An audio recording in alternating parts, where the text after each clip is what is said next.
Using breath control to eliminate the 7 deadly sins isn't about instant purification or, bypassing the hard work of self-awareness and moral transformation. It's about retraining the nervous system, calming the mind, and creating space between impulse and action. That space is where freedom begins. By integrating breathwork and contemplative practice, you can begin to weaken the grip of these patterns, which are rooted in reactive emotional states, not fixed traits. Let's walk through how each of the 7 deadly sins can be addressed through conscious breathing and spiritual awareness, drawing from both Christian and Buddhist insight. Sloth, it's not just laziness. It's really a kind of disconnection, a numbness, or just resistance to effort. But breath can actually reactivate your purpose. Try the breath of fire, short, rapid breaths, for about 30 seconds.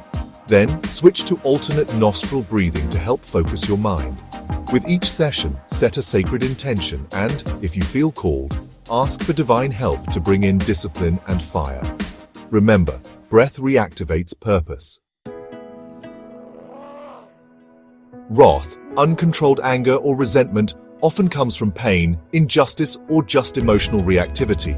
The remedy is a cooling exhale and a grounding breath. Try inhaling for a count of 4, holding for 2, and exhaling for 8.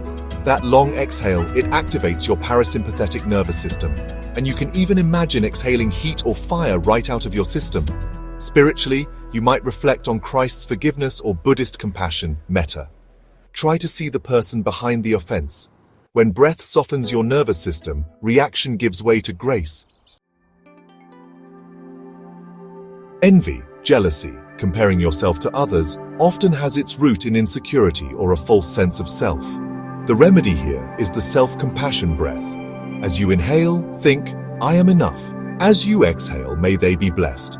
Focus on softening your heart. Spiritually, reflect on the body of Christ or the idea of interbeing, that we actually rise together. Rejoice in another's success as a shared joy. The breath reminds you your path is your own. Pride. That sense of arrogance and self-importance. At its root, it's often a fear of insignificance. But there's a remedy for this, a humbling breath and a bowing practice. To practice this breath, inhale deeply and as you exhale, gently bow forward. You might use the mantra, not mine, but yours, if you're Christian, or no self, if you're Buddhist. Focus spiritually by meditating on the mystery and vastness of existence. Reflect on Philippians chapter 2, where it says, He humbled himself. You see, the breath dissolves the illusion of separateness. In both Christianity and Buddhism, the breath is the way back to the present and to God or awareness. It's interesting, isn't it? Every sin begins in the mind, but every healing, it begins with a breath. Now, let's talk about how to integrate this practically. You could create a 7-day breath challenge, each day focusing on one sin. Use journaling and breath as a daily reflection. And try to anchor your day with 2-minute breath check-ins before meals, decisions, or emotional moments. It's a simple yet profound practice. Let's reflect on Genesis chapter 2, verse 7. And the Lord breathed into his nostrils the breath of life. And consider the words of Thich Nhat Hanh, breathing in, I calm my body. Breathing out, I smile. You see, holiness doesn't come from fighting the sins directly.